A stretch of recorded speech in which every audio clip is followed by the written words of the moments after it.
ഈശംസിഹായ്ക്ക് സ്തുതിയായിരിക്കട്ടെ. വിശുദ്ധ മർക്കോസ് അറിയിച്ച സുവിശേഷത്തിലെ 9-ാമത്തെ അധ്യായം 42 മുതൽ 50 വരെയുള്ള തിരുവചന ഭാഗമാണ് നാം ഇന്ന് ധ്യാന വിഷയമാക്കുന്നത്.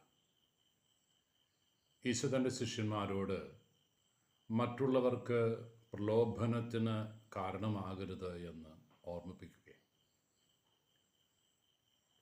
ഒരു കൊച്ചു ജീവിതമാണ് ദൈവം നമുക്ക് നൽകിയിരിക്കുന്നത്.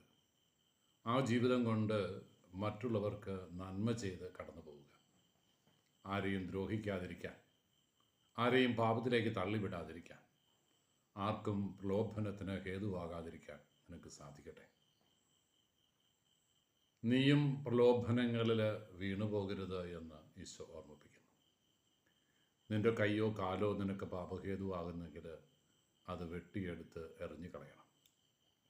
കണ്ണ് പാപഹേതുവാകുന്നെങ്കിൽ അത് ചുഴുന്നെടുത്ത് ദൂരെ കളയണം.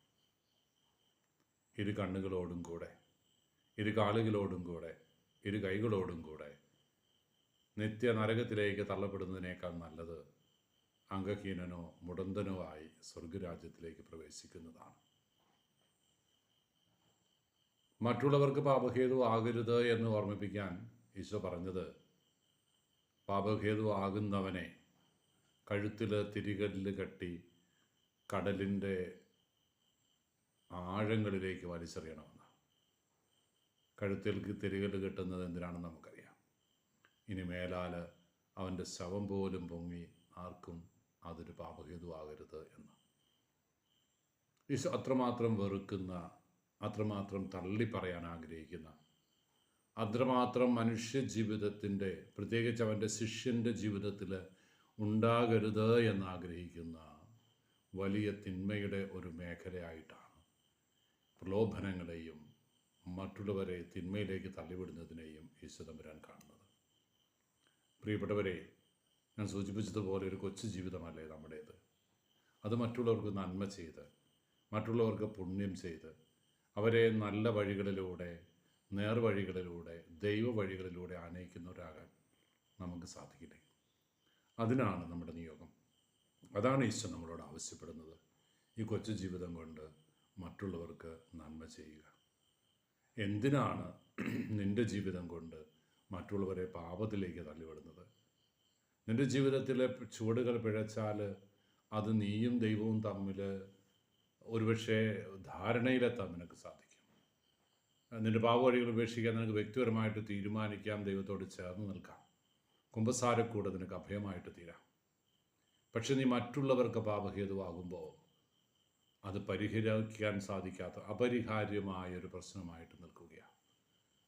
തിന്മ ചെയ്യാൻ ആഗ്രഹിക്കാത്തവനെ, തിന്മയുടെ വഴിയിലൂടെ നടക്കാത്തവനെ തിന്മ ചെയ്യാൻ വേണ്ടിയിട്ട് പ്രേരിപ്പിക്കുമ്പോൾ നീ മൂലം അവനും തെറ്റ് ചെയ്യുന്നു.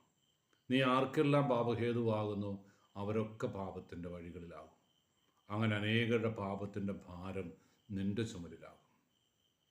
ഗൗരവത്തോടെ നമുക്കിതിനെ കാണാം. പ്രിയപ്പെട്ടവരെ, ഞാൻ എൻ്റെ സംസാരം മൂലമോ, എൻ്റെ പെരുമാറ്റം മൂലമോ, എൻ്റെ ചിന്തകൾ മൂലമോ, എൻ്റെ ഒരു നോട്ടം കൊണ്ട് പോലും ആരെയും പാപത്തിലേക്ക് തള്ളിവിടുന്നില്ല എന്ന്, എൻ്റെ ഒരു ബോഡി ലാംഗ്വേജിൻ്റെ എക്സ്പ്രഷൻ കൊണ്ട് ആരെയും തിന്മയുടെ ലോകത്തേക്ക് തള്ളിവിടുന്നില്ലെന്ന് ഉറപ്പിക്കാൻ നമ്മുടെ കൊച്ചു ജീവിതം കൊണ്ട് സാധിക്കട്ടെ.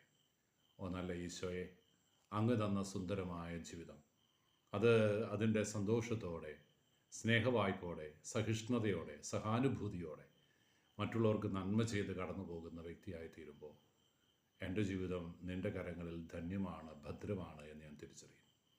ആർക്കും പാപഹേതുവാകാതെ പുണ്യമകനായി, പുണ്യ മകളായി ജീവിക്കാൻ, നന്മമരമായി തീരാൻ കർത്താവെ അനുഗ്രഹിക്കണമേ എന്ന് നമുക്ക് പ്രാർത്ഥിക്കാം. ഈശോ അനുഗ്രഹിക്കട്ടെ. കർത്താവ് മിശിഹായുടെ കൃപയും പിതാവായ ദൈവത്തിൻ്റെ സ്നേഹവും പരിശുദ്ധാരൂപിയുടെ സഹവാസവും നാം എല്ലാവരും കൂടി ഉണ്ടായിരിക്കട്ടെ, ഇപ്പോഴും എപ്പോഴും എന്നേക്കും.